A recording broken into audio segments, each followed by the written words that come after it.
Well, first of all, we want to say that this is not a real session. This is just two conscious minds chit-chatting amongst themselves. So, hi, Michelle. How are you doing today? I'm good. How are you, Joe? Fantastic. You are an amazing client, friend, now friend, because we've had so many beautiful experiences together. Your first session, we discovered that you had a mermaid lifetime. Tell us, how was that experience when you could see yourself with a tail? The tail that I did not want to admit existed, right? Yeah. Well, that was a really, really cool experience. So that was I mean, I guess that's the first thing that I experienced in the session, right? You kind of brought me, to a past life. And I'll have to say that I did not very long ago, I didn't even believe in reincarnation and believe in past lives. And so it's not something I had ever thought of. Even when I came to the realization and the knowing, that is true, I hadn't thought about any past lives. And so it was a really, really, really cool experience. It was so surprising to me, and I remember just instantly that feeling, I kept saying it feels so good to be in the water. And but yeah, you you asked several times, you know, who, like, I guess the person that was with me, what does she look like? And I kept talking about her hair and I kept talking about my hands, but I wouldn't admit, that I was a mermaid. Once I did, of course, it was so beautiful to experience that. Even though there was kind of highs and lows within that story and that lifetime, but super super cool experience. And we also found out that my current husband was in that lifetime, and so I didn't want to believe that originally either, but we kind of asked for confirmation on a later session. And so now it's so funny, we have like little inside jokes about him being my merman and stuff like that. But just that was one of the times I just felt so blessed by the work that you do, to be able to experience something that happened so long ago, but in such a beautiful way. I mean, I could see it and I could feel it, and I loved it. I loved it. I think about it often. No, it was so cute and so beautiful. Yeah, I forgot about the hardships in that lifetime too. Now I'm suddenly remembering. But it was so interesting because I could sense, because I've had quite a few experiences now with clients being mermaids. And it was something about what you were sort of saying about, oh, I can see the water. I was like, oh, I wonder if she's a mermaid. But really focus hard on not assuming anything and just going with the flow. And I remember you seeing another person, mermaid being, and yeah, I was that definitely can feel that resistance of, oh yeah, you're something that is quite foreign. And it did take you a little while to be like, yeah, so I've got this like tail. Yes. Yes. And then I had mermaid babies, and I was like, it's this wiggly thing came out of me, and It it was took me a little. epic. It was so epic because we moved to another important day, and you're like, my torso's breaking in half. And seriously, like, I don't want to like destroy people's illusions about mermaids, but they have hard lives. They get killed so gruesomely by so many things. I don't think I've had one mermaid that's naturally died of old age. Bless them. So it's really interesting, to come into a new important day and you're holding onto your torso. And I'm like, oh God, that poor thing, what's happening to this one? And then it's a baby. Yes, yes, yes. It was so cool. I remember the feeling, oh no, something's happening. And I was trying to like hold it together, like literally hold my torso, closed. And then all of a sudden everything kind of changes, like, oh, something just came out of me. And yeah, it's such a cool experience. But I also have to say, since that was the very, very first experience that I had in a session, I remember you saying like that people think, oh, I'm making it up and all that. And I'm so thankful that that was my first experience, because that was something I'd never thought of, definitely wouldn't or couldn't have made up in a bajillion years. And so that really helped me to just really settle into the knowing and the kind of surrendering and the belief in these sessions. I mean, that never crossed my mind, never, ever, ever. And so I'm really, really thankful that it was so kind of outlandish to me, because it really, I feel like it set me on a path of just being, completely open to what comes through in the sessions. And I'm thankful for that. And what you're exploring, like the normal sort of life experiences of mermaids, it was so consistent with every single one that I've experienced, where they sleep and what they eat and all that sort of stuff. So, usually if my clients kind of go, was I making up that crap? That was just so surreal. Like, what was that from? I can say, well, from all of my other experiences as mermaids, that's so consistent. The living quarters and the experiences and all that sort of stuff. So it was so surreal and so much detail, because you see everything. I mean, do you feel everything emotionally, physically? You hear things? Like, I mean, what don't you experience when you're having these sessions, because it's so rich, full of senses? It is. It's so much at one time. I would say that the least thing that comes through, I don't hear as much. I see so much, which I love, but it also, I feel like it sometimes, when I'm listening back to the sessions, it's frustrating to me, because I saw and I experienced and I felt so much more that actually came out. But anyway, to answer your question, yeah, I mean, I see so much, and I mean, very, very, very vividly. And the feelings that come along with that are crazy intense. And I'm not even, it's not like normal, like emotions. What it is like the energy or the, so like if we're talking about like when you mention the Jesus crucifixion, like it instantly, all that comes in, like boom, the energy that was felt, the energy that was there at that time. Or like when another being comes in, just depending, it's just different energy. It's not even necessarily good or bad. It's just very different. Some more comfortable, some less comfortable. And then when anything that I'm experiencing, that's like playing out, for instance, like going back to the mermaid, just literally the swimming in the water, like I feel that feeling. And I remember that was the first things I kept saying, it feels so good being in the water. And I feel it, I mean, as if I'm doing it. So it's all very real. I mean, it's real.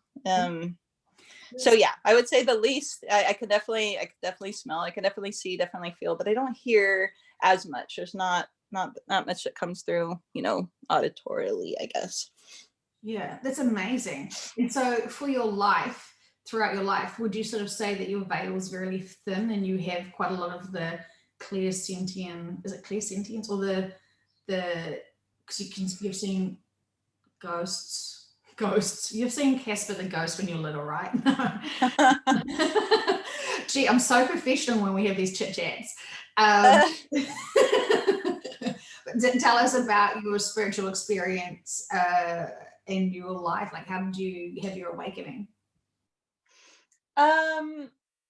Well, I guess it really has always been a part of my life. So from a very young child, I would very much hear, I call them things. Well, I hear the things, they're talking to me, or they're walking around me. But then I started seeing them as well, just seeing kind of spirits, and but it was scary to me. And so when I remember talking to my mom about it, and she had an experience with a spirit that, stayed with her for a long time and told her bye when she was moving to another house and all this stuff.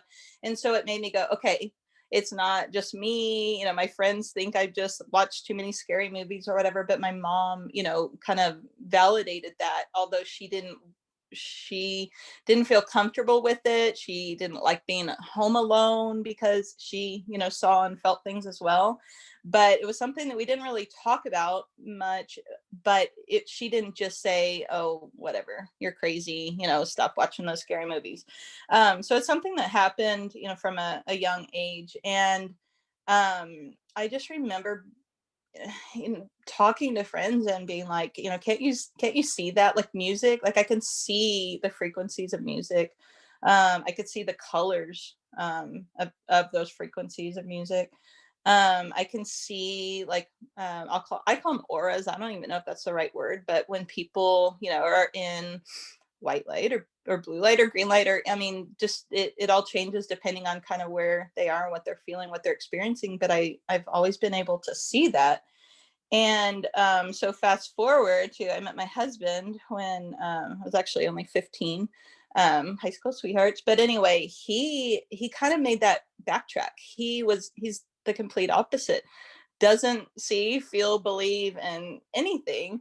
And so, he would just tell me I'm crazy. I would call him crying, come home. There's, all these spirits are, surrounding me. Like and I'm comfortable with it now, but at the time I wasn't. And he would be like, what? You're crazy. You're an adult, grow up. And so for a long time, we've been together over 25 years. So for a long time, he literally just says my crazy wife, or you're weird or whatever. And so I would ignore a lot of these things. Like when my horse started talking to me, a lot of that is through visualizations. But again, I told him that because it was crazy cool experience for me. And he's like, whatever. So my point is, these things have happened for a long time, but I feel like he very much kind of like pushed them away, like stomped them down. No, no, no, no, no, you're crazy. But now, 26 or so years later, he fully believes, everything that I tell him, because it's so much has come of it over the years. So it's like proven itself. And so he's the one that'll now say, what does your intuition say? He doesn't follow his own. He doesn't know how, but he's like, what does your intuition say? Or can you, what are you seeing? So he believes it. And I guess that has enabled me to embrace it more, and and share it more, not kind of like being this little like secretive world of my own, seeing things and experiencing things that I was like kind of embarrassed to talk to him about. So there's no one else. My friends don't aren't in line with that either. So it's kind of been my little thing. But I guess what I'm saying is, I think it's really, really cool that that I'm able to see and feel all of these. But I really always have. I see and I feel so much. Like I drive down the road and I like feel the person's energy in the car, next door or like next to me. And so it's not always a good thing, but it's just something that that I really have always experienced. Yeah, I can definitely see that as a gift, and also a challenge to overcome and not be affected by it and hold other people's emotions. That could be quite challenging. Yeah, I love it now, because I know what to do with it, but for a long time I didn't. So it was a challenge. I just, kind of like, why did it take so long for me to figure these things out? Mm. Um, but I kind of feel that same way about these sessions. And I mean, and even before I ever did a session with you, just the information that I was, learning from your sessions, like, why didn't I know this? Why didn't I know the bigger picture? Why didn't I know kind of where my religion and spirituality fit into everything? And so, I just feel like your work and these sessions has been such a huge, huge, huge piece of my, puzzle, my kind of piecing everything together. And I love it. And it's just, it's so beautiful to kind of, to see it all for what it is. So. Yeah, it's we're all growing together, learning. So it is truly intriguing what comes out of these sessions. Did you want to tell everyone how how did you experience sex on New Earth? Oh my goodness. Woo! It was intense. So the funny thing is, I kind of expected that it would be, because I feel so much in the session, but when it was over, I was kind of like, well, that wasn't as juicy as I expected. Well, the thing is, you don't really remember a lot of what goes on in the session, and until you listen back. And so when I listen back to the sessions, I very, very, very, it's 100% clear to me. I receive all the feelings, I receive all the visuals. I mean, I could tell you very distinctly, the visuals from the very first session. So every time I listen to it, it's very much there. But I didn't realize, after, like, when we were just chit-chatting afterwards, I'm like, yeah, I kind of expected more. Well, oh my goodness, whew. Yeah, they did not hold back. I was totally experiencing the feelings and the pleasures that we will be feeling. So I could say there's nothing to worry about. It's going to be awesome. But I think what's funny when I listen back to it is that I think there's several things going on at the same time. There's the part, whatever part it is, I want to say it's the subconscious maybe, that is feeling and experiencing and seeing. But then there's the part, like the words that are coming out, and they don't, I feel like sometimes those are like fighting each other. Like maybe the higher self or whoever it is like, move out of the way, I want to talk. And so sometimes that's frustrating to me to listen to, because it cuts it cuts one or the other off. But so yeah, when they're trying to explain what's going on, I'm like seeing all of this, I'll call it bumping and grinding, and I'm seeing a lot of sex going on, and I didn't want to stop looking. Like, I love this. I love to see, just this way, because I would think about it. The fact that I see what our bodies are gonna look like, I'm like, how that just doesn't make sense. Like, how are we gonna have sex, And so I couldn't come up with a way. That's why I wanted, to ask about it. But then, like, oh, now I don't want to stop watching. Like, this is really, really, really cool and different and beautiful. And then when I start feeling what's going on, I'm like, ooh. It was amazing. It was really, really amazing. So yeah, y'all have something to look forward to for sure. How would you describe now your crystalline body on New Earth? Wait, say that again. How would you describe your crystalline body now, that you can speak rather than being in a session? How do you describe your crystalline body? Oh, okay, got it. So they're not all consistent. There's different sizes, different colors, different kind of movement of the energy. My crystalline body is basically an oval, this kind of silvery gray, a little bit of a transparency, and it's an oval. There's not features. There's not, arms or legs. It literally is like an oval. And so but I mean, it feels great. I mean, they've showed me very, very clearly, how it feels. Feels amazing, but it's just honestly kind of bland to see. There's not, I feel like when I first started listening to the sessions, I don't know if I took it the wrong way, but I guess I envisioned some like angelic, beautiful human being. And that's not at all what I'm seeing. I'm seeing literally like balls of energy and different colors, different. some of them are like kind of swirly and this weird like energy moving within them. But yeah, anyway, I'm just a gray, silvery gray, opaque oval. Not too exciting. Yeah, and it seemed like you were uncomfortable. Well, not uncomfortable, but it was a surprise to see your family on the new Earth, because they look different. Do you want to talk about that? Sure. It was. I do remember, getting very emotional about that because, of course, I think my family's beautiful. I have the most beautiful kids, like, in the world, right? And so in this session, it was so obvious that they were there, but it was like I was standing in one place and some are to the left and some are to the right, and they were there. But I think it was a specific question. I think you literally said, what do they look like, or what do you see when you look at them, or I don't know, something like that made me actually look.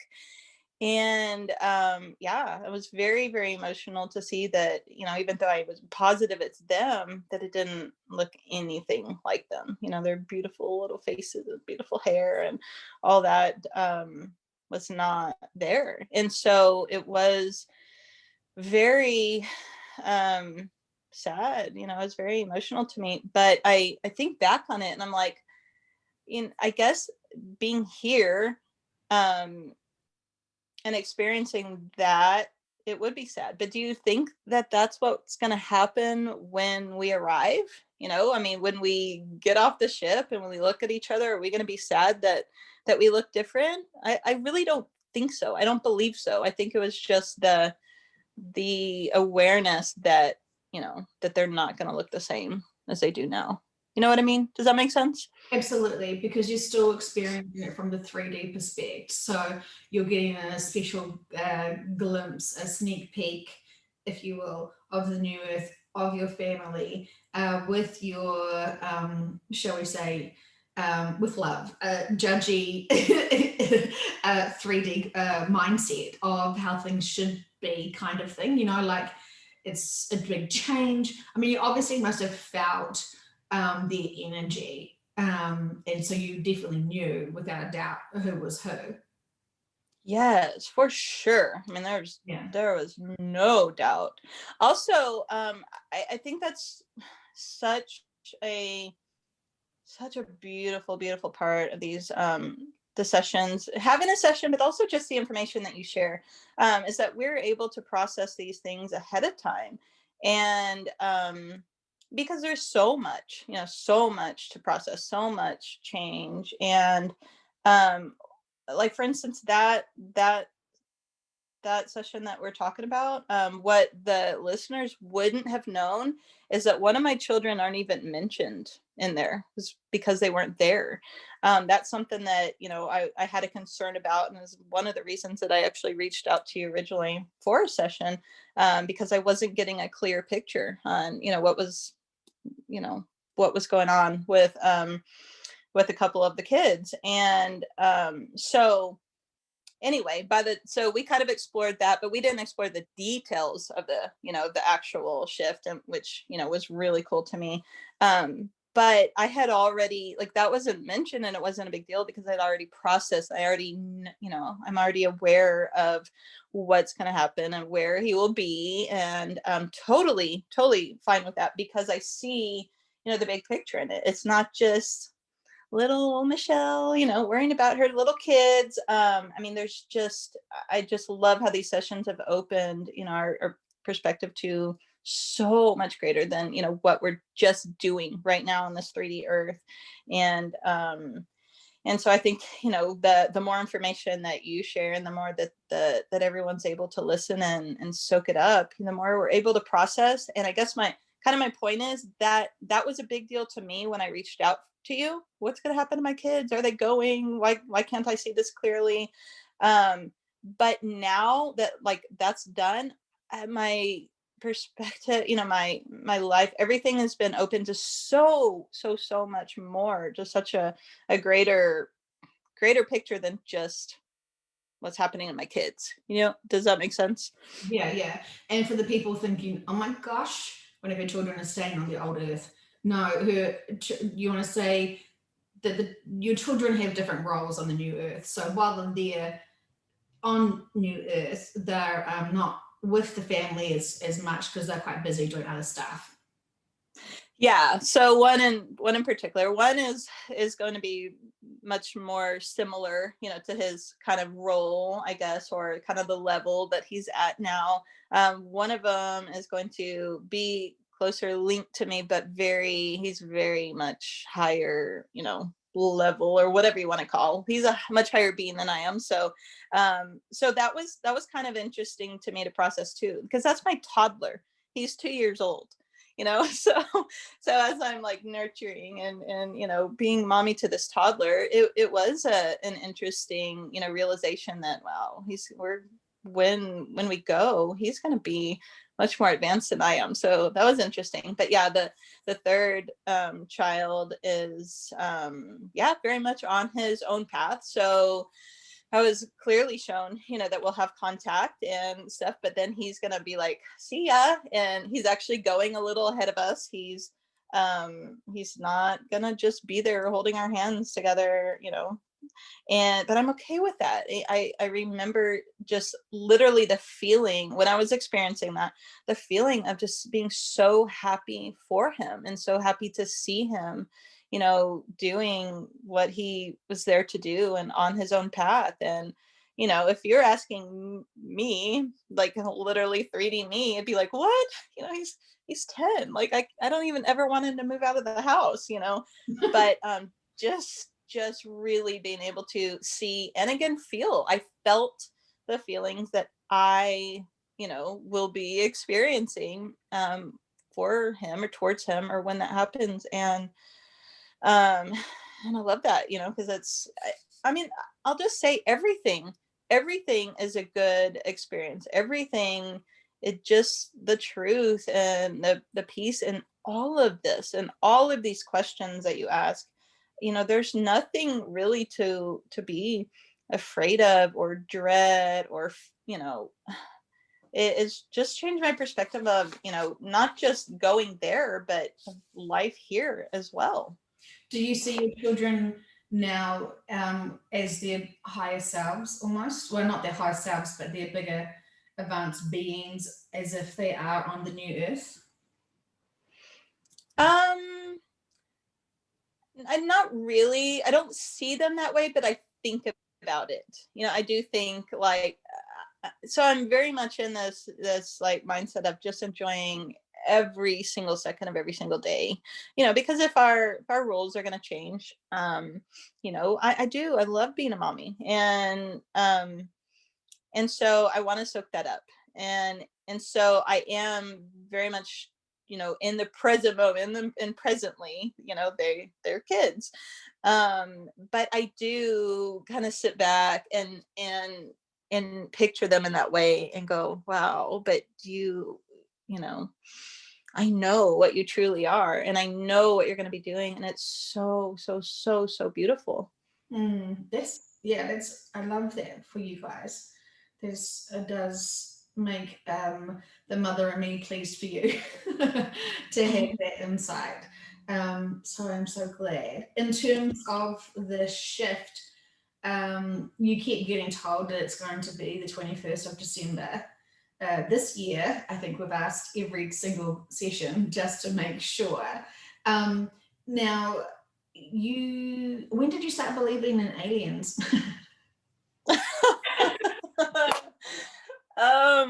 When I had that session, and that was kind of like the mermaid tale.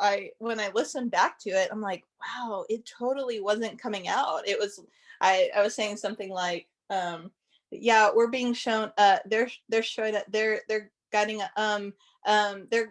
we're being shown where to go. And finally you said, who is guiding you? And I was like, aliens.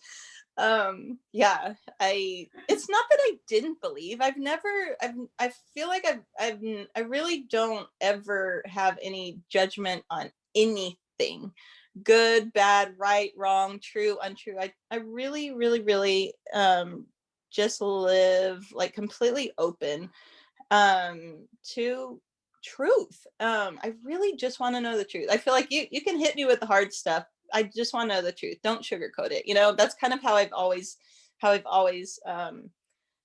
been. So I was never taught by any means that aliens existed. I did hear it in the sessions, and I never said I don't believe that, but I never like embraced it like, oh yeah, now I believe it.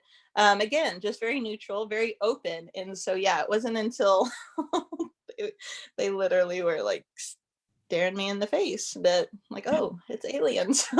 Yeah, I think at one point didn't the subconscious go, oh, she doesn't actually believe in them, so now she's finding it really interesting to be like face to face. It was, that's not exactly what they said, but you know, that was this. Oh, about the ship. Yeah, Yes. Yeah. So I really never doubted that I was going to New Earth. I feel like I was getting, you know, I was presented with beautiful information, you know, from your sessions for a reason. And I 100% just knew that I was going. So I didn't doubt that, but I never thought about how it would happen. And I certainly never thought that I would be on a ship. And I know I heard that, but it didn't, that wasn't something that, it just didn't sink in, I guess. Again, it's not that I doubt anything. I just never saw myself on a ship. So yeah, when I think that's what happened in the session, they were like, she didn't think that she was going to be on a ship or something like that. But yeah, that ship is like, yeah, that was very, very, very vivid. I'll be on a ship, that's for sure. And so it's like groups of lines of 5 people in sort of like some sort of supported units with like sort of seatbelts or something, and then there's like heaps of rows and columns and lines of people in white and kind of sort of like asleep but not asleep. Yeah. So the ship is very light. It was pretty much just white and gray, just lots of light. And yeah, so it was pretty much empty as far as like anything except the people and a little bit of stuff in the middle, but everywhere, just, I mean, as high as you could see, all the way around. Yes, people. So they were lined up in, yeah, I would say 5-ish, you know, 5, 6, whatever. But yeah, just standing very, very still. It's like they were held in like kind of a bar or something going across them, all dressed in those exact same robes. I can very clearly still see that blue thing, which I should like look that up. I wonder if there's any information on that, like blue, you know, I call it a patch, but it was a big thing on their chest. But anyway, every single person. Who had the big, was everyone wearing white robes with the blue thing on their chest, or was it just the everyone? Oh, everyone. Mm-hmm. Yeah. Yeah, everyone. And they were all dressed exactly the same. They were very, very still. So their eyes were open. I definitely got the sense that they were awake, but they were just not doing anything. It's like they were not, I guess, not conscious enough to move or, you know, react in any way. But yeah, so just so many people, just this kind of grid of these groups of people. Yeah. And so we did a session where you asked about what ship you would be on, and it was different. Your ship was smaller, I remember. Kind of, you know, set up, the people were set up the same way and all that, but it was smaller. But the ship that I was on was like so many people. I wonder if it's because I come from a smaller country and you come from a big one, and maybe they don't need big ships of mine. I don't know. I don't know. And so then we got you to meet the captain of your ship. Yes. I so freaking wanted to call it like the Uber for New Earth. Love it. So inappropriate. I have to like not be such a dick sometimes when I'm in these sessions to try and be focused. I mean, you say that, but there's definitely been times when they've like, didn't you get a fist bump from someone, or like there's times when they very much appreciate your humor. So I think you should go for it. But yeah. So yeah, met the driver, but the coolest experience for me was meeting kind of the bigger guy. I'll call him the guy that was like over all of the ships, I guess. Is that who you're referring to, or do you mean the actual Uber driver? Whoever, because I felt like we kind of got you to explore a few of the crew. Don't even know what to call them, because they don't have labels, they don't care. They don't really have titles, do they? So I was trying to like talk to them about their how they were going. Yeah. So I remember the driver, I will call him the driver, was just very kind of neutral, just very, very pleasant. But it was the big guy because I think you asked like who owns a ship or something like that. It was some question that you asked that like took it, to this other level.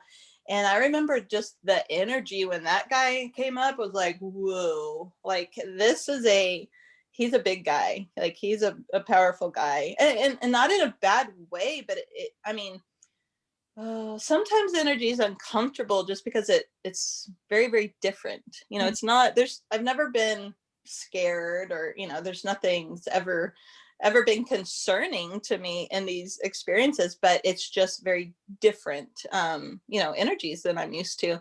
And I remember that guy, like he stands out because he was like, like I'm the big guy, I'm powerful.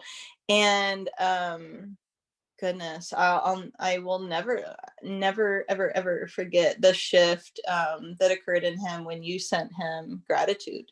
I mean, he just went from this, I'm the big powerful guy, kind of stern, and what is it that you want to do, what is it that you want to know, why are you talking to me, to like just so pleasant and relaxed and thankful. Like he was appreciative, he was so thankful that you sent him love and gratitude.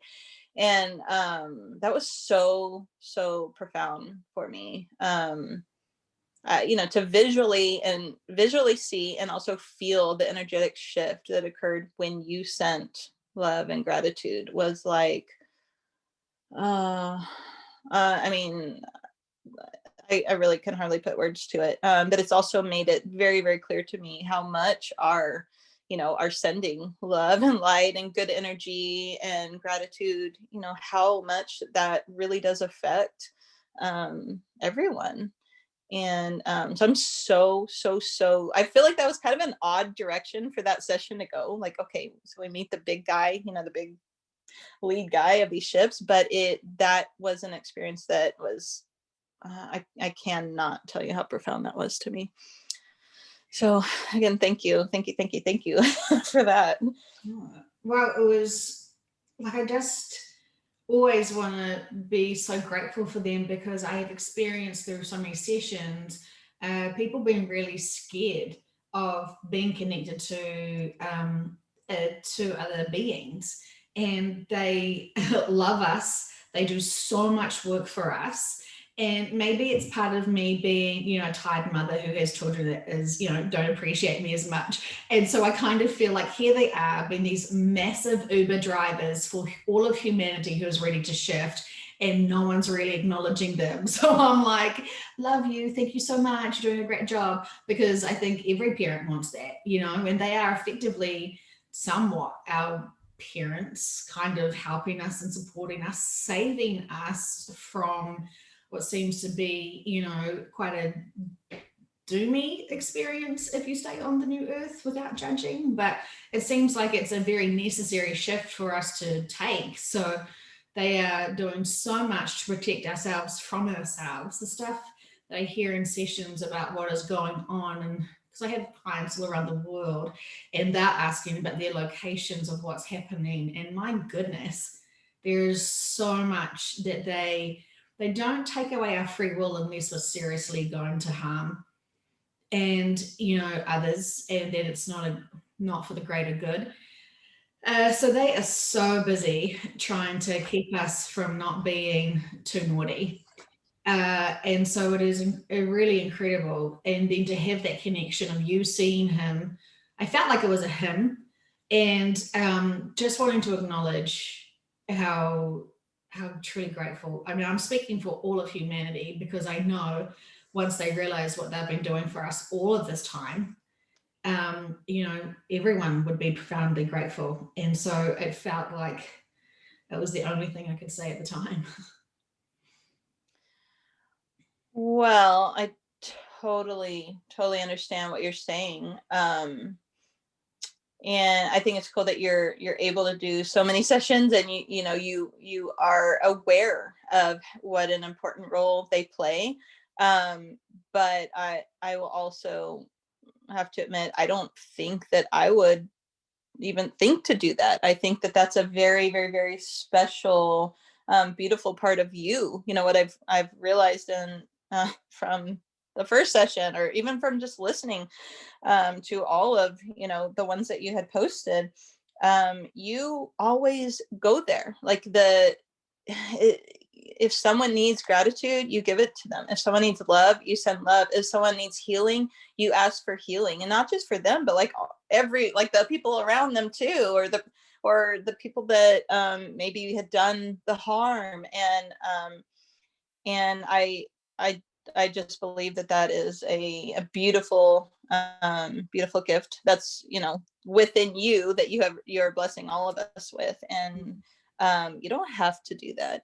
These sessions don't have to go that route, but that is coming from you. So again, thank you for for thinking in that way and feeling in that way, and taking the time and the effort to do that, because it is so profound. It just reminds me of when I had a connection with Dolores when she came through on one of my sessions, and she was saying how she didn't make QHHT. QHHT made her, and she was sort of saying that she was the amazing woman that she was because of all the experiences she was blessed to have in sessions, and she grew along with every client. And so, I sitting here now thinking about that one, when I was beginning, and a client came in and we cried together when she was telling me about how her ex-husband was a complete fucking prick, and really abusive to her, and taking her to court with her kids and stuff. And honestly, the story broke my heart. Didn't break my heart. No, my heart's intact. Thank you very much. Undo those words. And then in the session, when she's under and having an amazing session, and it got to find out, like what did they want to learn from each other, and to find out from the subconscious that he's a really broken little boy, and he was profoundly abused as a child. And I had to sit there, and I had this moment where I was like, I'm still want to judge him.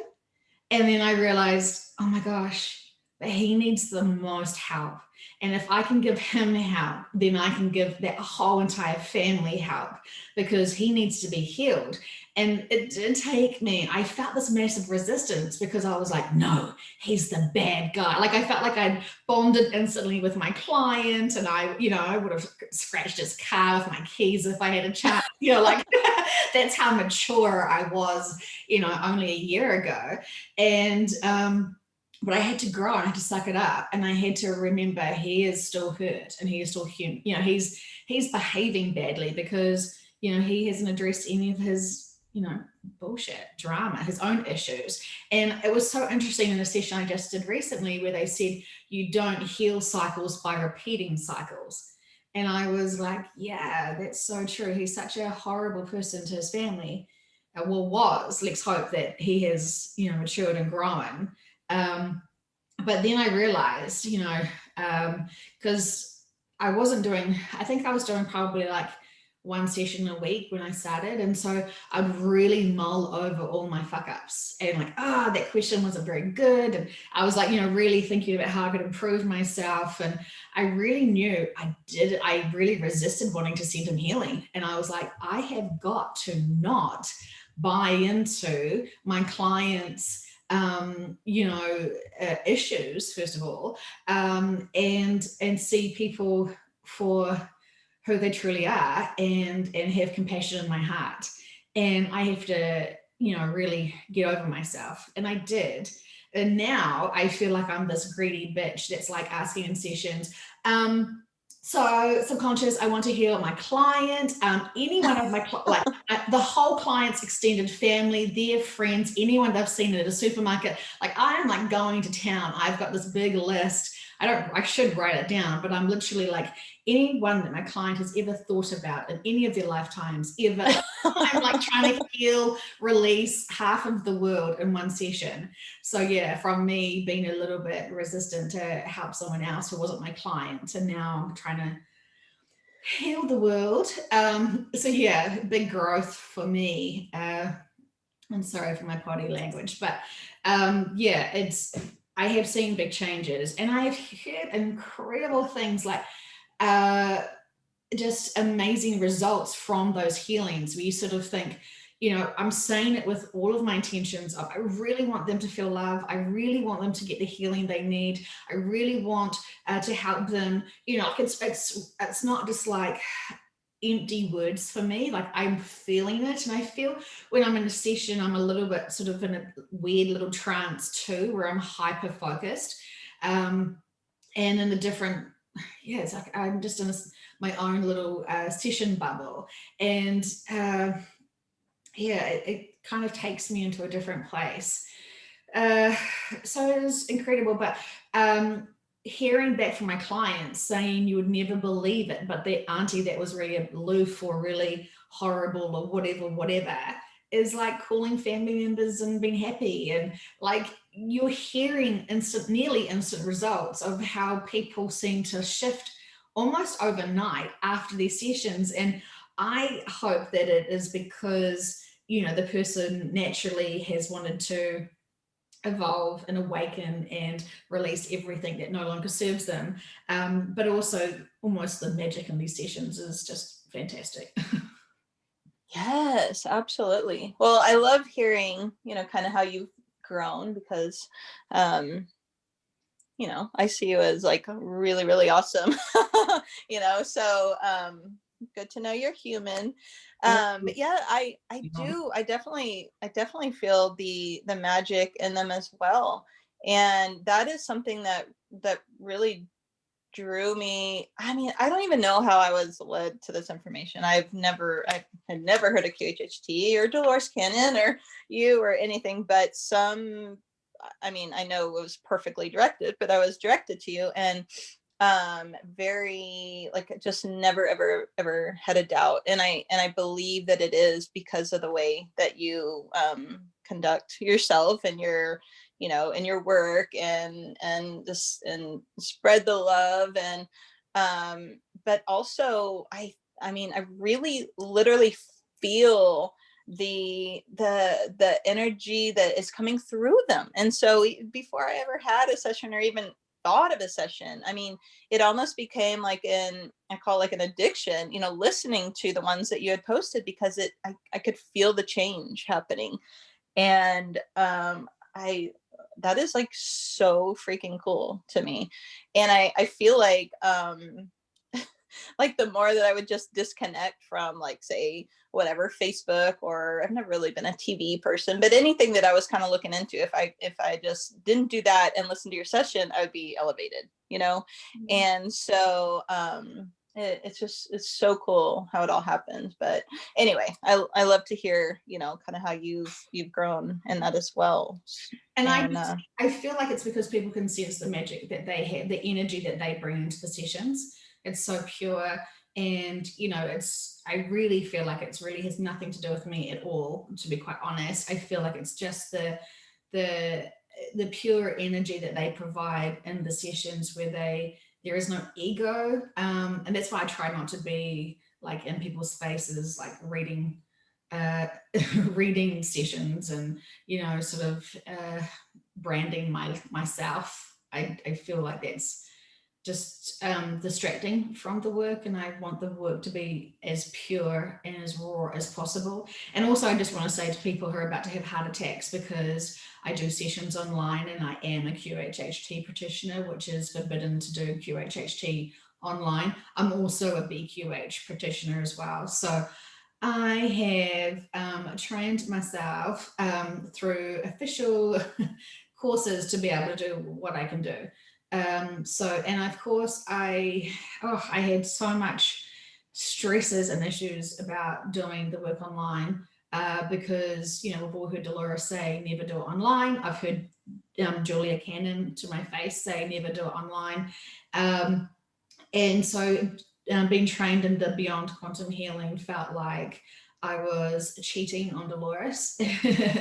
And I've asked her in many sessions, and it's almost, I mean, she wasn't shy when she sort of said, if I need to do this work, and I need to help as many people as possible at this time. And with all the lockdowns, I would have been doing almost a crime against humanity in some regards, because people were hurting, people were so terrified, people were completely in fear and being stuck in their homes. And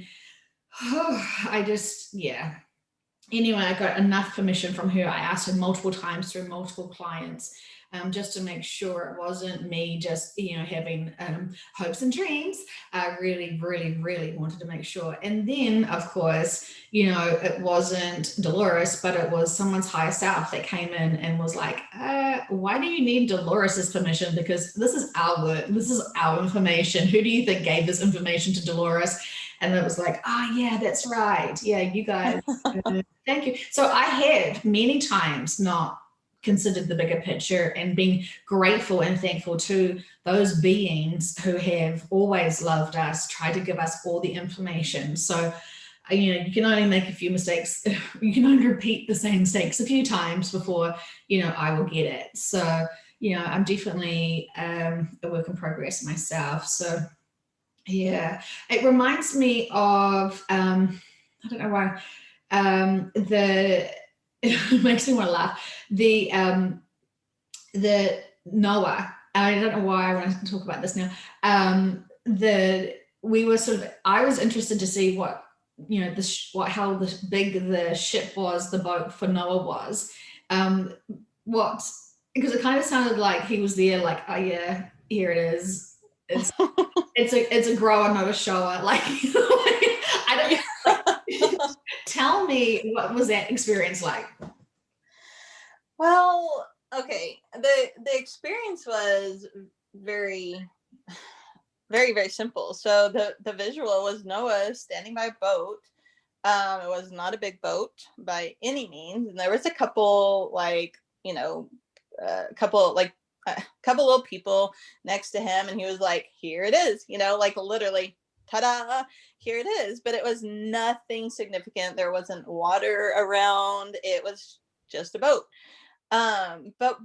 So it just wasn't significant. But what I guess sometimes that does bother me, and I've talked to you about this, you're very aware, but and sometimes it bothers me that the visuals aren't explained, that they don't come out, because if it's not said, it's not because I didn't see it. I see everything. It's like on one hand, there's this like a conversation going on, and you're like trying to pay attention, you're like, in this conversation, and split screen, there's like this video happening that like relates to it, but it not even necessarily at the same time, because the video like is playing out, and then at the same time the feelings and the energy and everything is coming through. And so it's kind of interesting how it pieces itself together.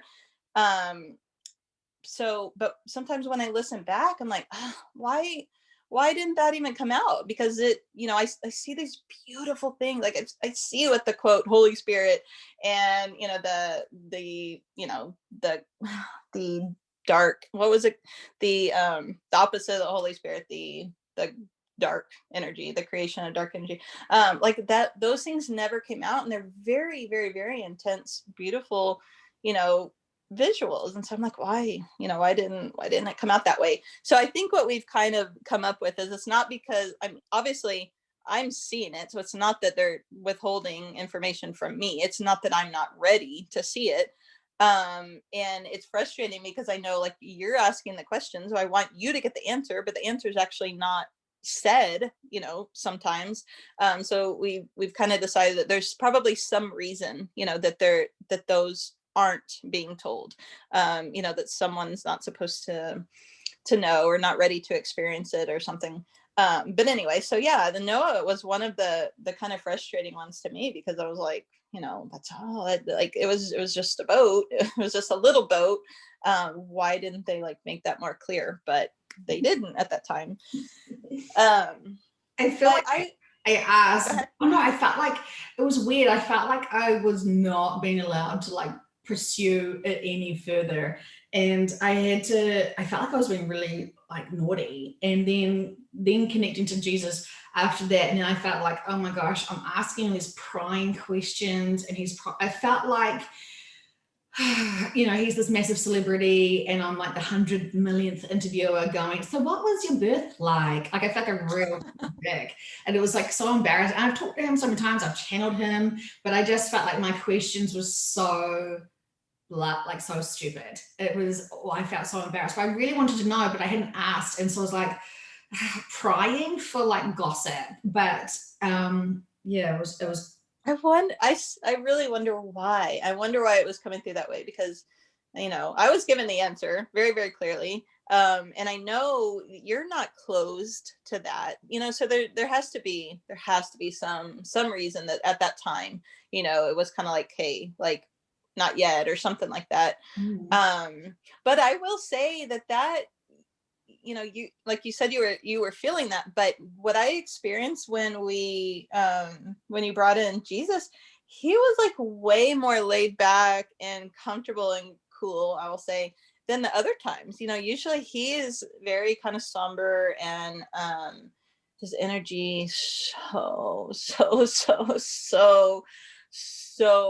peaceful. Like when I, just to like sidetrack, when I listened back to the first session that you had brought him in, like I still, again, I feel it. I relive it every time I listen to these, and like it's almost like I'm dead. Like it is so peaceful, like nothing even exists anymore. It's just such an amazing energy. Anyway, so he's always very peaceful, very kind of somber. But that session that you're talking about, when you were kind of like, not sure if you should keep going, or if these questions are, you know, appropriate or whatever, he was like so much cooler. Like I feel like he was much happier with you during that session for some reason. So it's just interesting, you know, hearing your side, but seeing, you know, kind of a different view, you know, of what his reactions to you were. When I listened back to that session, I got a totally different take on it too. So it's like, again, you know, when I'm the client, I feel so much more than what is said. And when you listen back to it, it's kind of like, yeah, that was part of the experience, but it wasn't the full experience, but it's a good reminder of the experience. And I think that's why it's really important to keep listening to those sessions earlier on after the experience, to set in that long-term memory of all of the little other things that went on in the session. That's for myself. I mean, I have no visuals. I mean, remember when you were describing where you were as the mermaid, and you had described the land mass and the shape of the island so much that I was on the phone, and I used Google Maps, and I could find exactly the location you were at. And so when you came out, I was like, I think you're here. And you're like, where is that? Like you could see it, but you had no idea. Yes. Because I guess mermaids don't really know GPS. Because we were just talking to the mermaid at that time, weren't we? Rather than, I don't think I was asking the subconscious. Oh, the subconscious did say. I can't remember now. Anyway, yeah, it was after, after the actual experience when you were talking to subconscious, I guess. And yeah, you said, I think you asked where that was. But yes, so yeah, I described this island, this little, anyway, whatever, I described it. I could still very much see it, but yes, you freaking pulled it up on your phone, like right then. I'm like, what? Yes, that's it. Where is that? That was so cool. Your must have seriously blown your mind. First of all, you're a mermaid. Oh, and we haven't talked about how you had a human head and an octopus body. Which then reminds me of which reminds me of my octopus teacher, which still, oh my gosh, so beautiful, so powerful. Yes, that was a good crying over that today. Thank you very much. Oh my gosh, it's a beautiful life circle. My goodness, 90 minutes of just. I think it's too soon for me to go back and watch it. Like I think Andre listened to it yesterday, and then he listened to the channeling of it, and then he went back and listened to watched a little bit of the ending again, and I'm like, no, why the ending? Go back to he's dancing with the fish. Anyway, so I know. But you could feel that guy's like he was so in love with this octopus, and I mean, it was just such a beautiful story. But when he said, he's like, and I oftentimes go back there and just whatever, like hang out above her den just so I can feel her. I was like bawling. That is so beautiful. Ugh. Well, anyway, I started crying when he's sitting at the table and he's like talking about the day where the shark experiences the of the octopus. Sorry for a spoiler alert. But honestly, I could feel the tension then, and I'm just like, oh my god, no, I don't want to know. And I could not. I had to fight myself because I was wanting to be like, get away, shoo, you naughty shark. Like I would have been. oh. But he did the most appropriate thing. He respected her and the cycle of life and everything. But it was hard because you definitely wanted to go in there and edit it. Well, not edit it, but get our egos in there and sort out the octopuses from the sharks. Yes. Yeah. So when I did that, when I connected in and connected in with her energy, it was still very raw for me, and I thought, oh gosh, I'm bawling my eyes out in this channeling. This is so bad. Like I have to get my shit together because this is like, ugh, this is a stop fest. So I had to listen to it, and I don't often listen to my own sessions. I usually just edit them and post them. So I had to listen to it because I assumed I had like hysterically bawled, ugly crying the entire time. But it was like, there was some moments, but it was not as overwhelming listening back to it. There was, I actually could. And even when I was connecting with Buddha because he was little when he was escaping his parents' compound, that didn't come out in the session, that he was only like probably 7 the first time he like explored over the gates or the fences, or I don't get to see anything. I just feel like he was trying to describe in words what it was. Whereas I think you would have, if you jumped into the lifetime of Buddha when he was a little buddy running around trying to, seize the world, not seize the world, explore the world, I should say. You would have seen very clearly what was how he was sort of just describing this enclosed compound. And so he was trying to describe it to me in many different words.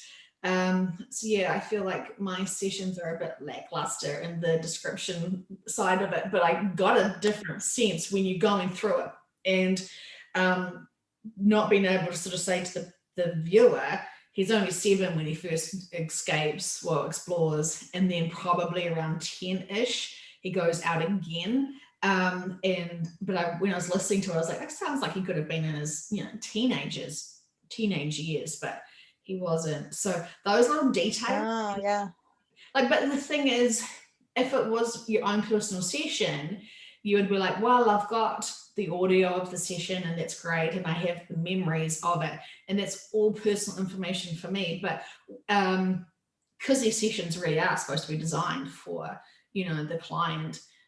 So when we're doing these public sessions, the public sort of does miss out on some layers of the experience of the session. So, which is a bit. Yes. Well, first of all, I want to say your sessions are not lackluster at all. There's so much beautiful information, and I love how it just like pours out. I'm like kind of a little jelly about that, because when I listen to mine, I'm like, freaking spit it out, woman. Like, what's all this hemming and hawing? And so I love how it's just very, very clear and very, very smooth and very, very, very much just exactly, what we need to hear. So I love that. But I know what you're talking about, how, not everything comes through. And so, I mean, I really just wish that you were able to experience the whole shebang with me. But like one time that really frustrated me was when it was the one when, I think we were exploring the quote Holy Spirit and the crystalline grid. And afterwards, when we were just talking, you said, like it sounded to you like they were almost the same thing. And I'm like, oh, what? Like, no, like that's not even close to the same, freaking whatever ball game or whatever you want to say. And so it's just kind of a bummer knowing, I mean, because I know exactly what I experience. And a lot of times I do tell you, we're able to kind of, talk about the details afterwards, but I'm like, sometimes I'm kind of bummed when it's not, presented as clearly, or if like really interesting details, like you're saying, how old Buddha was when he was, going through that. Because it feels like it's important, but I was told, my subconscious, my higher self are like, stop analyzing it, stop analyzing how it's coming out, and just rest in the information, soak up the information. But I'm human, and so anyway, totally see what you're saying. And I just wish, I just feel like every single session so powerful and so beautiful, and I wish that all like the full picture and the feelings and even the sexual feelings, I wish that y'all were able to experience all of that along with me, because it's amazing. Well, apparently, according to my higher self, I'm a prude, so I don't really I was like mortified. I'm like, yes, this is not about me. I don't want anyone to hear about my sexual situations. It's so depressing. I don't think so. No, when I listen back to the session, and you're like, we have some cheeky, like you totally had your bedroom voice going on there. So I don't I don't buy the prude comment. Wow. We have some cheeky questions for you. Questions, yeah. Wow, it's kind of like it is physical. Like, how much are we going to, when we shift, should we really be caring too much about our physical? Like, is that really a 3D mindset of caring about appearances or physical experience? Yeah. So you don't know if they're going to give you that impression of, you again with your 3D questions. Could you just ask some bigger picture stuff? Because you're boring us. So like, I guess there's a little bit of worry. And like, I would love to have a session, like I think everyone listening would probably, would do anything to have a session where they have visuals and experience all the senses that you have. I mean, that's phenomenal. And it's truly incredible. And I feel like you're taking in all of that amazing experiences when you're in each scene. And I feel like that's what you're soaking and absorbing in. And part of me is like, am I not asking the right questions to get out that detail? But, like looking around your room right now, how can you describe an entire room, let alone a complete foreign situation or a landscape? Oh, which reminds me, tell me and describe to me what physical New Earth feels like. Is it, like the ground? Is it, like, is it dirt? Is it grass? I mean, what are we looking at here?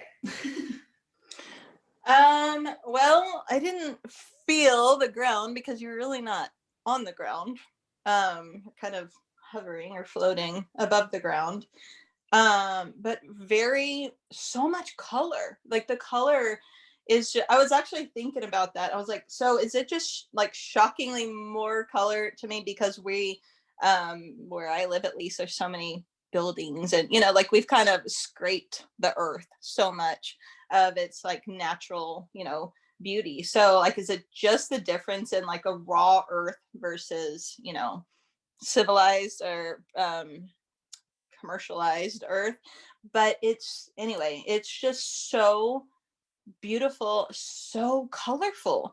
All I could say is like so much pink and orange and yellow, very, very, very warm color. Even when I listened back to that, I was like, you didn't even say what kind of pink and yellow. We're not talking like bright. I mean, very, very warm, beautiful colors, and just so much nature. I mean, the flowers and the animal, everything there is just, to me, like what we see times a million. And I mean, I just cannot say enough that it's just beyond anything that we can imagine, really. I mean, at least me, maybe I don't have a good imagination, but I never would have thought of it as beautiful as it is. So I don't know, maybe they're upgrading us. They're like, okay, you've been on that plain Jane earth for a while, now we're going to make it more vivid, or maybe it's just the way we experience it there, since we are in a higher consciousness or higher whatever mindset. So maybe it's not even necessarily that it's way different, but the way we experience it is much more dramatic and beautiful and sensitive, I guess. I remember having my second QHHT session and sharing it with another practitioner who was mortified that my subconscious said what they do for fun is travel to some really pretty planets and have some, see some real beautiful, spectacular things that are just mind-blowing. And she, and it was like, we work really hard on the ship because they're Arcturian, and they're really, really busy trying to make us not blow ourselves up and stuff. So when they have fun, they go and explore these other amazing places. But to bring them back down, they come back and have a look at Earth, which brings them like, like it was not pretty. Like it was like, here I am, relaxing into the session, and words coming out of my mouth is like, ugh, you think your planet is pretty? It's so not. It's like, so like, like we laugh at the fact that you think that the things that you think are pretty. And I was like, oh my God, because like, for years I was a landscape painter, and I love like taking photos of like sunrises and sunsets and like the landscape. I find it so beautiful. And here my subconscious is like laughing at like this, and it was so triggering for a few people to hear that, because they're so connected to the earth, and they're so like, I mean, me as Joe would never say, earth, you ugly. I would be like, no, there's a lot of beauty in there. I really like it. So it's so strange what comes out of your sessions, which is something you would never normally think or feel. So that's part of the shock and amazement of these sessions. But my subconscious is a sassy little guy. So I don't know. Do you get a sense of height when you were dealing with like the Uber drivers on the ship taking you to New Earth? Like, how tall are they compared to you? Did you get a sense? Yeah, they're not so they have very very, very large heads, but they're not like super tall. It's just the kind of the proportion of their head to their body, is much different than ours. But they were not, like way bigger, than we are. Yeah, I mean, I definitely, I remember, I don't know if it's one that you posted. I think I've really only had one session. The very first one you didn't post, but I think all the rest of them you did. But when we asked about the inner earth, I really wanted to see that because, I grow up just a, normal kid in school, and we're like taught, the Earth's core and there's magma and whatever. And so I'm like, what the heck could possibly live in the quote inner Earth? Although I know that the structure of the Earth isn't even what we're told. But anyway, it's not true. But anyway, I really wanted to experience that, and so it was just a quick little thing. But those beings, whatever you want to call them, are very, very tall, and so yeah, there's definitely a difference. Yeah, I can definitely experience or see, the difference in, height and size and space. And yeah, very much so.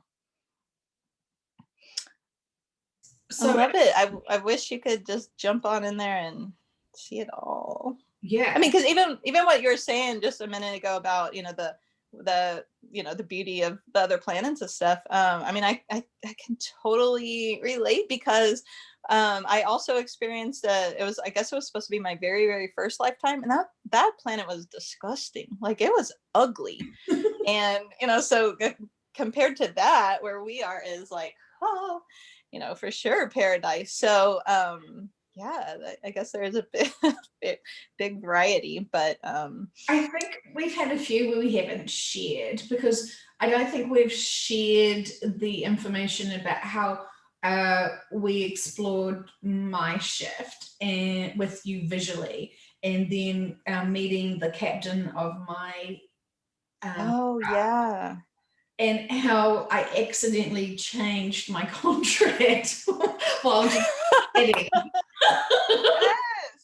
Yes, that was cool. Do you want to tell that story? No, you can. Yeah, you tell me your experience, and I'll tell you what my experience was. Okay, so she was just asking, how, or you were just asking, like, what are you going to go by? I think we're just kind of experiencing the whole thing from even before you're on the ship. But once you're on the ship, you ask, so will I be like conscious? Like, will I know what's going on? And I think they were like, well, do you want to? And you're like, well, yeah, I mean, I think it would be, it would be cool to kind of experience it. And so they pretty much said, okay, you have a choice. You can stay up there in the balcony, with your family, or, I think they said they like you, or they find favor in you, or they're thankful for you, or something like that. And they said that, we welcome that, if you want to be more awake and have experiences while you're on the ship, then then we are willing to do that for you. And so you're like, okay, yeah, I think I would want to do that. And so I saw literally like this deal go through, like energetically, like zoom, like beamed up through the alien driver guy, and like all the way into this, I call the sky, whatever, just like I visually saw this deal go through, right? And so then so I think I was like, okay, yeah, they said good, handshake, whatever, done deal. And then you were like, well, yeah, so if there's anything that I could do to help the people, I'm willing to do that. And I saw visually, like, you go over and you touch one of the people that was like, kind of partially conscious or whatever, one of the people in the robe, you like touch her heart, and she didn't respond. And then they said, there's really, like, we understand that you want to help the people, but there's really no job for you to do. And but there was like this moment where the driver was like, what the hell? Like, I thought we just made an agreement. Like, you were supposed to hang out with me and experience stuff, and now you're going back to trying to help the people. And so he was like basically waving you back, like, no, like, come on, the deal's already made. You're supposed to hang out with me, and and I'm going to show you around. And anyway, but I'll never forget that. He was just kind of like, what? like the deal was done, and now you're trying to go over and help people again. What's up with that? Yeah. Whereas I was kind of like asking, like, what are my options here? What can I do? Like, here I was, like, trying to live vicariously through you and your session and try to understand what my family's doing. And then, like, wondering if my neighbors are going to be near us. I'm trying to, like, I'm fully distracted with my own self. And then I'm like, what are my options here? Is there like any in-flight movies? I'm not quite that pathetic, but like I was like, what can I do? Because like not doing anything for a few months while we shift is like quite an interesting. I'm still not getting the whole process of it because I'm not seeing it. And it's interesting. I probably should ask more on my own sessions, but it feels like almost a bit self-indulgent to ask about my own stuff in sessions. So it was more like, hey, Michelle, you can see everything. Tell me what you see and I'll listen vicariously through you. So when we were talking and I was like, well, do I have to be sleeping? And it was kind of like, oh, if you don't want to. And I was like, yeah. So like, I feel like I could be helping maybe, like, I don't know. I was like, maybe like, for some reason, I was like, oh, maybe I could help with food or, like taking people to the toilet or, getting water for people. I had no fucking clue what I was like thinking I was, So I was like, just wanting to know my options. And then suddenly I'm like, oh, you're seeing this visual of, yeah, oh, this is a contract. Yeah, we're done. And I was like thinking, I wonder how I could help people. And then I'm asking questions. Oh, well, like, so cool. So if I'm going to be awake, how am I going to be helping people? I'm really glad that you just said that I touched them appropriately. Like, yeah, that would be really good. I touched your heart. Thank you very much for clarifying that. Proper feel when they're sleeping in a zombie state. That would not be cool. I'd probably like be dumped somewhere, maybe on the moon or something. Anyway, yeah, so it could have gone sideways a lot of times.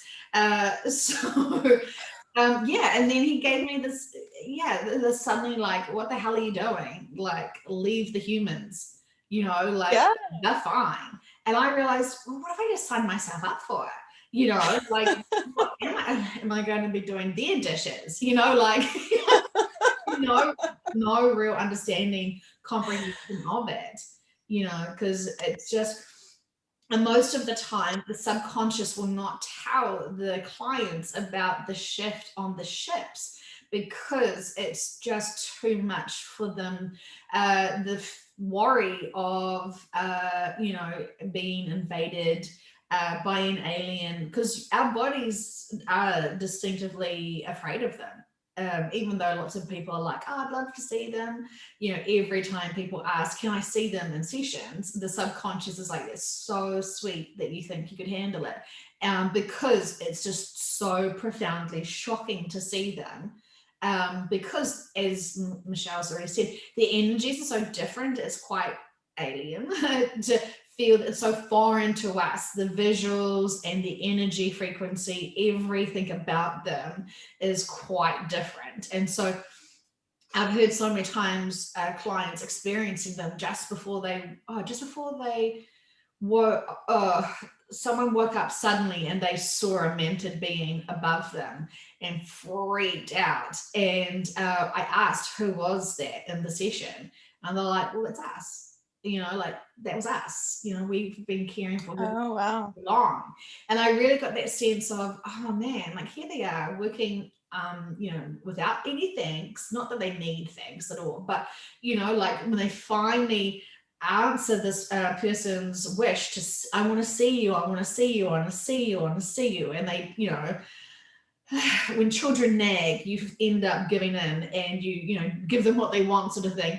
And so this client got to see what she was nagging about and freaked out, like, felt like she was invaded, really. Oh, wow. And it made me feel really sorry for them. Not that they have hurt feelings, but still ego, still 3D mindset here at my side. It was really interesting to experience that. So a lot of clients will not know how they shift because they won't have any memory of it. And it's almost like in sessions, they first of all really want to know if they are going to New Earth. And then once they're there, what do they do there? So it's only a few clients that want to know, how will I shift there? And so, part of the responsibility of a practitioner is not to really ask questions that your clients aren't really wanting to know. And you've got such a limited time to discuss a whole lot of stuff anyway.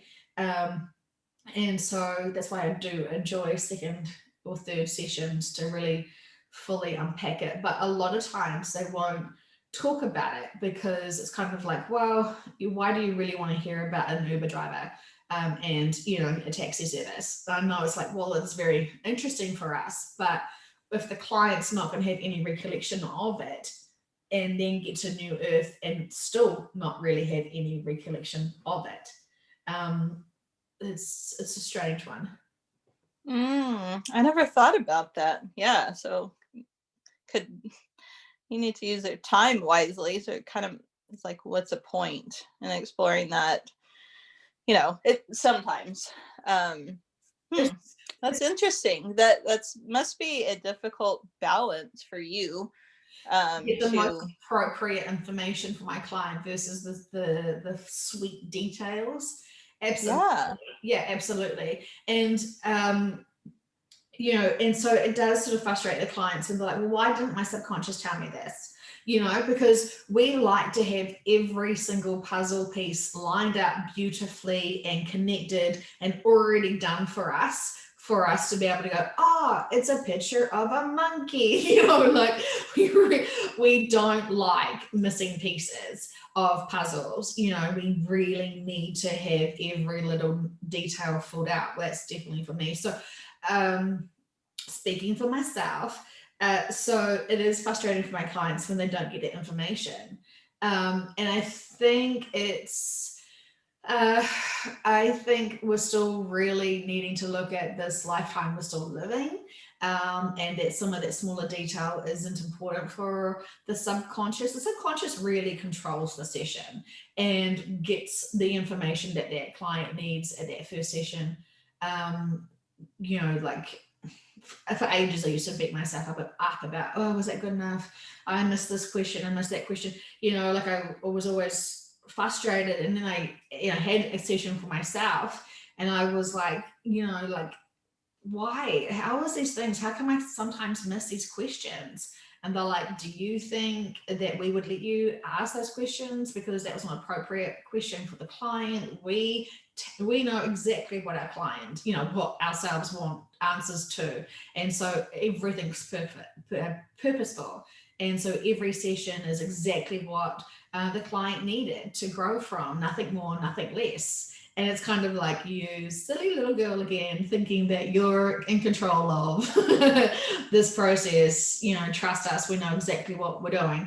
So that made a huge, took a little pressure off me, realizing I'm going to do the best I can. But if there is something that isn't really explored enough, we can always go back to it. But also sometimes it's not appropriate for the client at that time. So they almost invisible the question on my page. I'm really methodical, like I tick everything off, and I'm like, triple question. And then I do the whole, at the end of the session, I'm like, subconscious, is there anything my client wants to know that we haven't discussed? I'm really trying to scratch out every detail possible for my clients, because I want the best information for them. But then who the hell am I being a judgy whatever for thinking I know the best? So I leave it a lot to the subconscious because I respect them. Yeah. Wow. Well, that doesn't sound easy. It sounds like you have it down, but as a non-practitioner, that sounds like that'd be difficult. But I, as a client, I can also see the value in both. Like, some of the details are really, really cool and really enhance not just the experience, but like the message, or the big picture. But can I talk about like how have you been kind of questioning certain aspects of the Bible, some of the stories? Yeah. So what I guess, that's something that I've really dove into a lot, in recent years. And what I've realized is the Bible, the Christian Bible, is just really only a handful of stories retold over and over and over. But it still is kind of a big book. It still is a lot of words, and it's kind of, hard for a lot of people to just get through, just that amount of pages, that amount of words, that amount of information. And so what I learned was that there was so many books, like there's supposed to be like over 700 or almost close to 800 books in the Bible, and there's less than 70. And that used to like really, really piss me off that they were like withholding that, because when I read it, like when I actually, I've learned a lot through, just teachings and church and classes and all this stuff, throughout the years. But the more I actually read the Bible, like, cover to cover, like the more I had so many questions. All it did was open up questions. And so when I found out that there was so much that has been basically erased, that whoever they is, withheld from us, and they only gave us this little portion, it really pissed me off. I'm like, what is it that they're hiding from us? What is it that we don't know because it was taken away from us, for whatever reason? But so what you've done recently is you've explored several of the kind of the big stories. There's not that many of them. And you've questioned several of them recently, and all of them, we were basically told that it didn't happen exactly, as the story's told, and that the details aren't really that important. And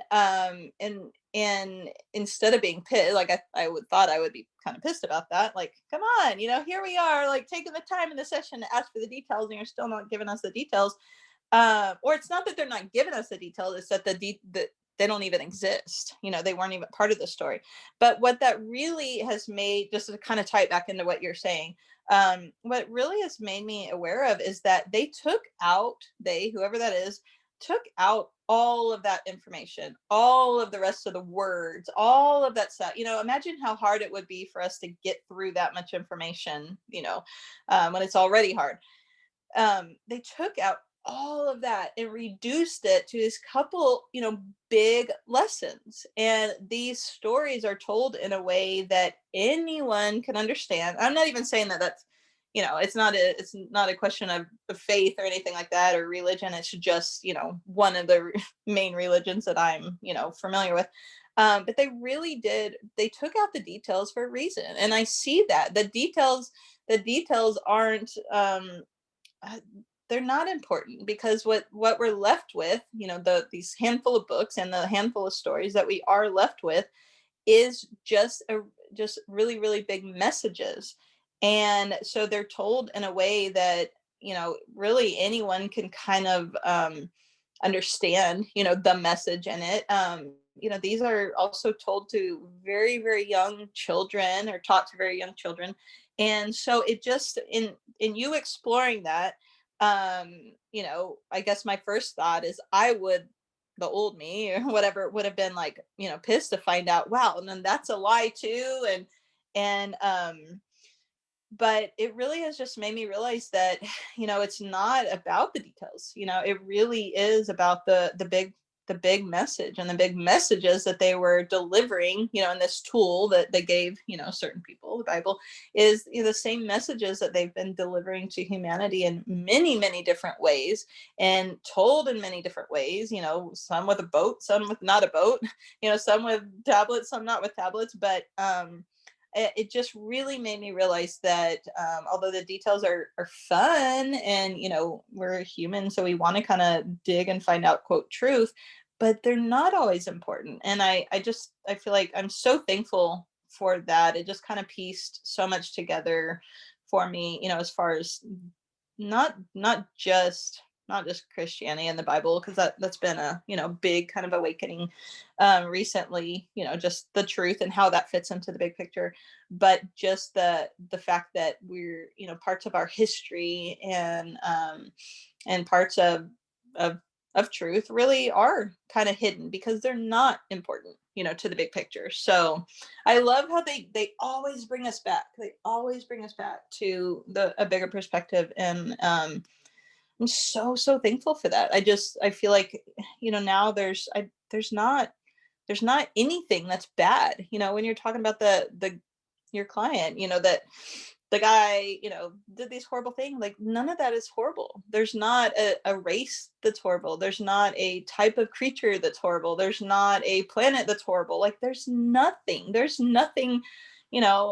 could truly say there's nothing bad out there. Everything is beautiful, and everything works together, so intricately. And I love having that, perspective now. So again, thank you. It's all, for me, that's only a reality to me, because of how much your work has revealed to me. So again, thank you so much for that. Yeah. Oh, it was so interesting to uncover the truth in these sessions about so many things. I mean, I remember, discovering that president who had polio had been had been poisoned by his close people that he trusted. Like, that was really full-on information to get. And then, yeah, these sessions are amazing because we can find the truth of things that have been hidden in history.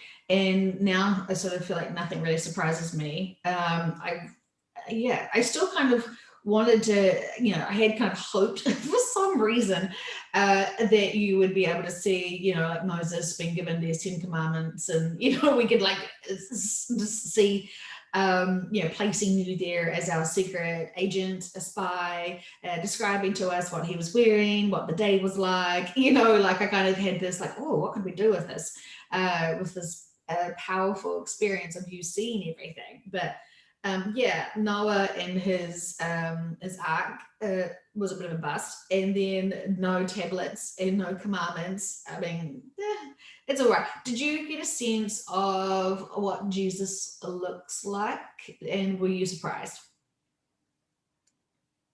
At his truest, or when he was human, or what? Yeah, when he's human. I did, but it wasn't drastically, it wasn't anything that like surprised me. No, I guess I never really had a thought of like what he looked like, or again, I've always been open to that. I remember people saying he's this color, he's that color, he's a man, or he's a woman, or he's a whatever, but I didn't really ever have a vision of what that would be. So he was definitely a man. Yeah. I could describe him if you want, but it wasn't anything that was like super, stood out or stupid. He was not an alien being. He was a man. So yeah, just nothing. And in terms of that session, you knew I sort of said to you, I feel like I want to call in some people. Would you be okay if we called in, did I say call in Jesus and call in Archangel Lucifer and see what their messages to humanity are? Did I tell you beforehand, or I just like pounced it on your account now? So the one when you called in Jesus, when we were like experiencing him being like during his crucifixion and resurrection and all that, I did not know anything. We didn't talk about what you were gonna look into in that session at all. But the one where you did call in Archangel Lucifer, we did talk about it ahead of time. You were just like, are you okay if we do that? And so yeah, I was aware of it, but yeah, I didn't really know what to expect, I guess. There was that kind of like, doo, doo, doo. Wait, are you talking about, the guy who I was told my whole entire life, was the, most evil, like the creator of all this horrible stuff going on and everything bad that's ever happened to me? And wait, are you talking about him? But of course, I mean, I've just always said I just want to know the truth, and I'm very, very, very open to it. So I think the fact that I trust you very, very much, that helped a lot, because if I didn't, I might have been a little bit more leery of that. But just the fact that that you had already experienced them, first of all, and that and that I do trust that you say it's not, that it was a beautiful experience, and yeah, and it was. I mean, he's really, really, really cool.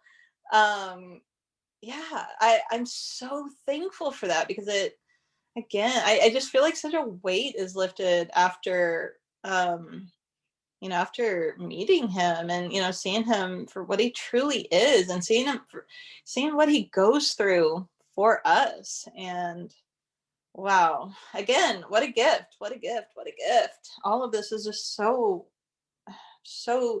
thankful for all of this information and experiences. Yeah. Because I know that you sort of said that you were religious, and you sort of respect that, and you don't use these sessions to convert anyone. That would be, stupid. So, and I do know that he does have a stigma, but, think about so many people in history and currently who you hear their names and get triggered. How many people do irk others just by their name alone, and they're so shut down with not wanting to know the person or experience or even hear or tolerate anything to do with them because of the judgment of who they are. And I think that's part of having the 5D mindset, is accepting all and everyone and loving the challenges and the experiences of life. So yeah, you totally embraced the experience of the Archangel Lucifer, who is surprisingly a sweetheart. I really like his energy when I connected with him. And he just says the most beautiful things. And I was really surprised too, because even when I connected with him, I was like, oh, is it safe to call in someone who most people call demons and, Satan and a monster. And I kind of had to go, hang on, wait, that's such a knee-jerk reaction, such a silly one for me. And I know these sessions are super protected. I know we're safe. Nothing can harm us, and unless we want them to. Unless we're like, well, I'm calling in a demon today, so I'm going to be possessed by Monday, and then like eating the neighbor's cat on Tuesday, whatever, like whatever we want to focus on, we will get, really. So I choose not to really feel like I'm vulnerable to anything, and trust my spiritual team and trust that I'm protected always. So yeah, it was really interesting. Yeah. Well, so I want to go back to what you said. I mean, there's no way. I've never tried to convert anyone, so that would never, ever, ever be my intention. But actually, I just want to make it clear that, that I was, raised and do like live and, kind of following, one main teaching, but I've always questioned it. I've faith in it, but I'm just always seeking the truth. And so, that's one thing that these sessions, even before I've actually, done them personally with you, but just hearing your other ones has really pieced together all of that beautifully. And I know that my religion, that I was taught is not the truth. It is not the truth. It is a piece of truth. It is true in itself, but it does not mean that it's the only truth. And there's so many parallels to like so many other religions and spiritual practices and all that. And I love how these sessions have like really linked all of that together for me. I could talk about it forever, because I just love, like, all these questions that I've always had are just so clear. So anyway, so yeah, I am thankful for that. And I'm just so thankful for the truth. I just love the truth. Mm. But I feel like you're describing exactly how I feel about Dolores's books and her work, and I feel like I maybe I need to go back and listen to the sessions more. Um, I mean, I definitely appreciate the information. I feel like it's always just makes so much common sense when they say stuff. It's like, oh, of course, yeah, why didn't I think of that first? Why was I struggling with that? Yeah, it's so common sense now and logical when you think about it, but when after they've told us. So it's definitely helping to process, and once the acceptance of all, trusting that it's just an experience and a lesson, and I keep saying don't take it so seriously, and it's kind of like removing the challenge, removing the struggles of something that we don't like or we're really having problems with. When you kind of just come from a neutral place of emotions of like, well, what am I supposed to learn from this? As soon as you have a problem and you literally ask, what am I supposed to learn from this? Then boom, it's not a problem. It's it's a puzzle, and then you instantly almost find a solution to moving forward, which is not being triggered into fear. I think it's just life yes, feels really amazing. It feels like you can process it. Well, there's lots of energetic stuff happening. Like literally, I'm walking around my home feeling like I'm kind of on a boat and almost feeling a little bit floaty. Like, oh, if I'm going to walk to the kitchen, my knees may like give out because there's something energetically going on, and you just know that there is these shifts of energy and frequencies, and it's good to have this confirmation that there are big things are happening just because we can't see them with our eyes as such. Our bodies are yeah. really responding to it. Yes. So yeah, definitely confirmation that big things are happening, but also to me, they've been confirmation that nothing is bad and there's nothing to fear. I've been told my whole life how, never don't fear anything.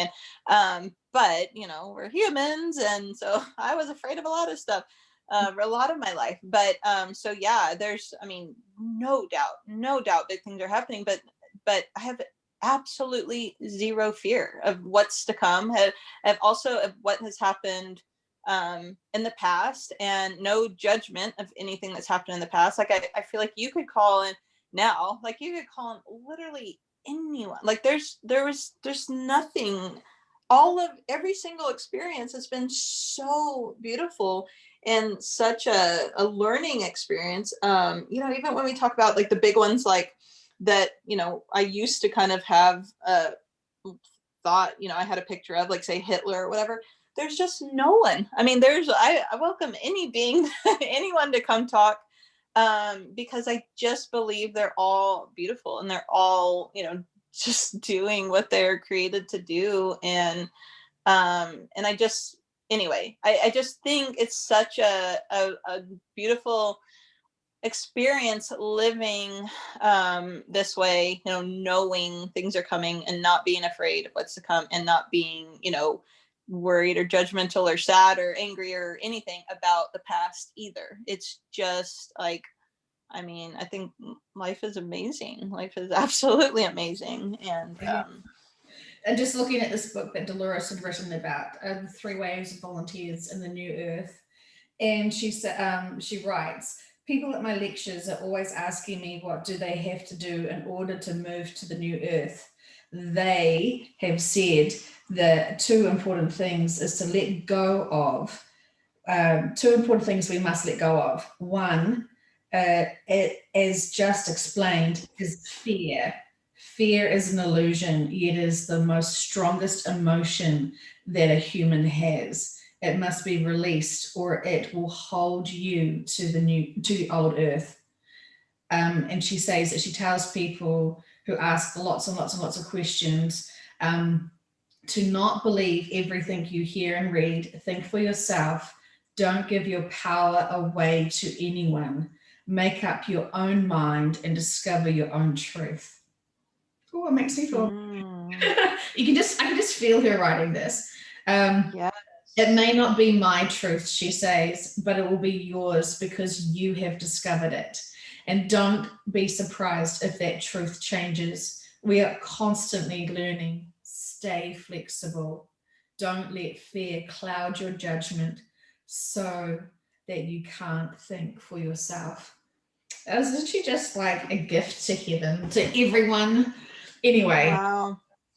I wish I knew about her and had access to her books so long ago. I just, wow. I mean, I feel the same way. I feel exactly the same way. But, you know, and I sort of, you know, in my, you know, having a tantrum one time, having a session, like, why wasn't I allowed to know this earlier? And they're like, well, you were still going through your crap. You were still learning, you know, like you're still having your life experience. When you had to get to a certain point of learning all your lessons and experiencing life, as fantastic as it is, before you're allowed to have what I sort of say is my dessert, you know, like, and this is why I think it was probably really harder for people who have no veil to sense and feel so much truth and still try and fit in this world. Whereas now I sort of feel like I know the truth more than I did, and I can sense and feel what is true and what is not, and having that bigger picture of just acceptance of all, knowing that everything, even the most craziest things that are happening right now around the world, is to help a lot of people awaken. And, yes. And this knowing that it's a gift for them to experience it, to be able to awaken for themselves.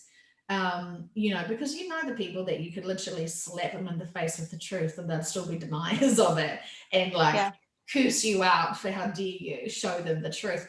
Like they're so freaking stubborn, you know. So we've really learned to leave those with love, stubborn people behind, not behind, but just allow them to be on their own journey. Because sometimes they're so stubborn that when you try and poke someone who's stubborn, they just, like a hermit crab, they just, you know, have another shell that they put on. Oh, crabs, suddenly straight back into thinking about my octopuses, my octopus teacher. Sorry. We need to explore that. You have a special link to this to Octopus. Because right now it's so trendy, like, because I still follow a lot of pottery pages on Facebook, and so everyone's doing these beautiful big like bathroom bowls in ceramic with then like this big octopus like hanging off the side, and then people are doing these cups with octopuses, and like seriously, one day I just was so flooded with octopus information, and then we done that session where you were like octopus body with like a human and I was like, what is it with the world? And honestly, watching that documentary was probably the best thing for me to watch this year. Well, you know, it's a toss-up because I did like, my God, I thought my eyes and ears were bleeding when I watched the Tiger King, whatever that guy was. That was amazing to see how those people lived, and what they did to the animals, the tigers, was shocking. So yeah, I'm not really big on watching things, but when I do, I'm like completely committed to it. So yeah, interesting. I'm so connected and so get so emotional when it comes to animals, more so than humans, which is terrible, isn't it? But it's the truth. So I feel really sensitive to animals and feel really a lot more than my emotions can cope with sometimes. So anyway, I always get a little bit triggered back, and I completely forgot what I was talking about. But have you ever explored why? I mean, I think that's really interesting. I wonder if there's a really good story or, you know, reason that I had this goes along with it. Past lifetime experience with the BQH practitioner. She was learning, and so I helped her with a session, and I was shown being a fish underwater with a massive amount of other fish that were exactly the same, and we were just like a school of fish, and I just loved looking up at the surface of the water, and that glistening of the sun underneath was like these rainbows of just so fantastic. And I just remember swimming with this group and looking up and just feeling like there was magic, and it was so fantastic. Like, I think I must have, my whole lifetime as the fish was just looking at the reflect, like the magic of the light reflecting through the water. And the practitioner didn't explore that. She was like, okay, so that's odd. Like, she didn't really know where to go with that. And there was no like the subconscious afterwards. So like, what was that purpose for? So, I mean, I'm assuming it was just, going with the flow, being part of a team and seeing the magic in life now that I'm saying it. But yeah, I don't know why. I'm more sensitive to some things. I mean, I would be mortified if, I'm very mortified that humans are doing horrible things to humans, and, other species have, seen us as lunch. That is uncomfortable for me. But then, I petted a cow this morning. We took our children to a petting zoo, and, like, I'm feeling the energy of the cow. This, knowing that this cow is not in its herd. It is taken off by its mother probably when it was super young, and it's not the most happiest cow. Like, it's got plenty of space, but you can just feel that it's not jazz handsing, like a pretty low vibe animal. And it just kind of, like, part of me was like, could I carry this and run to my car? Like, I'm like, how do I say that? And then, you can't just say that, because I've also got a goat and a lamb and a pony. Oh my God, honestly, that pony, if it had a gun, it would have shot itself. Like, it was so freaking great. And so while you're there and you want to like teach the kids about special animals and, gentle hands and all that sort of stuff, I'm looking at my children, and I'm like, are you sensing what I'm sensing? How these animals are so special and such an honor and privilege for us to connect with, and yet they're so miserable, So it was. Did you send them love and healing? Yeah, of course. After I fantasized about stealing them. Yeah, I did. And I just, yeah, there was a llama there, and, I could just feel like it had been traumatized younger when it was younger. And so it was really scared of humans. And it was like, I don't need to touch you to send you love and healing, but it just made me feel like I'm wanting to have a fun time with my children, and, be happy with life and celebrate life. And we are, but then I'm getting these constant reminders about how humans are just doing not so fantastic things. And so it does kind of, it does dampen the day. But we had picked probably about, I don't know, about 6 kilos of these gigantic strawberries. So I stuffed my face in, in pity and guilt, probably. All is good. Well, you're human. I mean, you are human, and that's what is kind of this interesting balance right now, where, well, we're like still living this way, our day-to-day lives, yet we know there's so much more out there, and we know what's to come, and we're looking forward to it. But the reality is we are still human. So yeah, you're gonna have those emotions, but Joe, that you can't carry those. You have to feel them and release them. And, again, just and like, look at the. That's totally like me judging, because that cow, while it's not so fantastically happy right now, those animals aren't, having a party when we leave.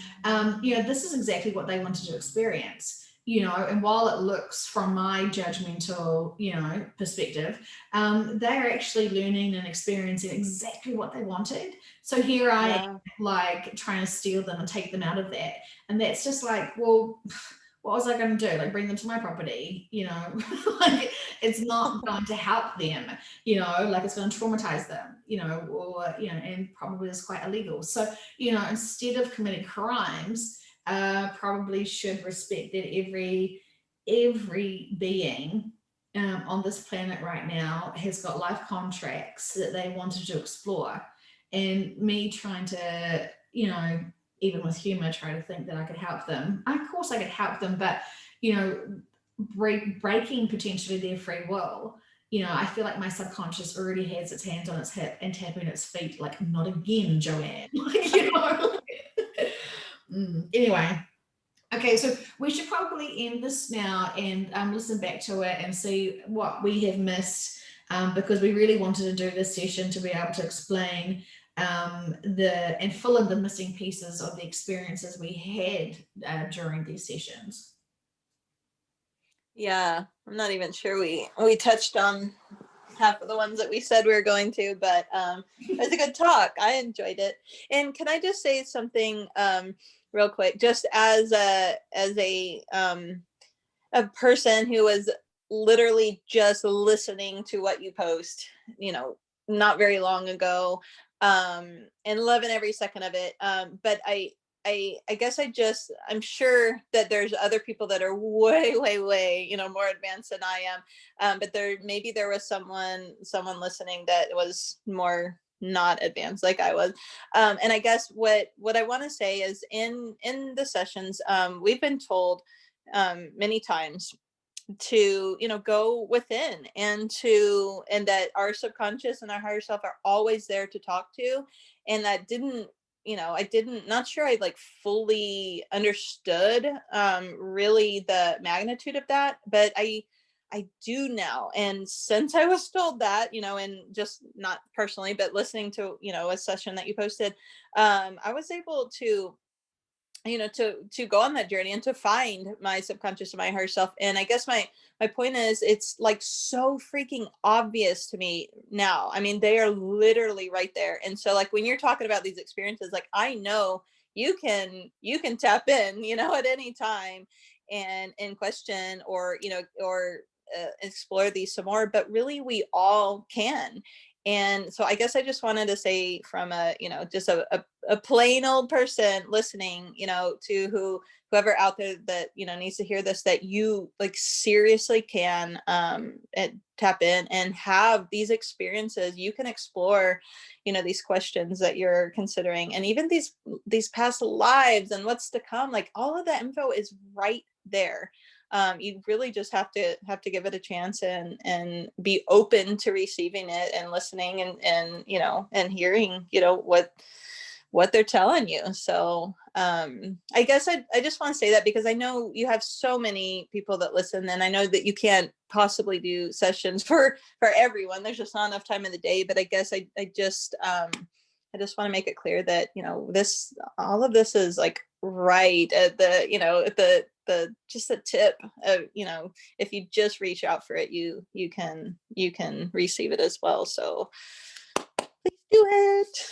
Yeah, absolutely. And to all of you that are way more advanced, you're like, shut up, you little toddler of a of a mindset being, I'm sorry, so sorry. Well, I think if they were advanced, they wouldn't be judging. So, Oh, good point. Love that.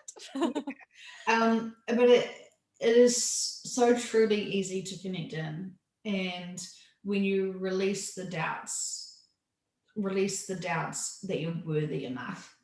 I think for me, it's kind of like I can connect in. I just have to trust the information, and as soon as I trust it, and I know that we've been told that the word trust is kind of overdone. I think once you respect your intuition, respect is probably a better word.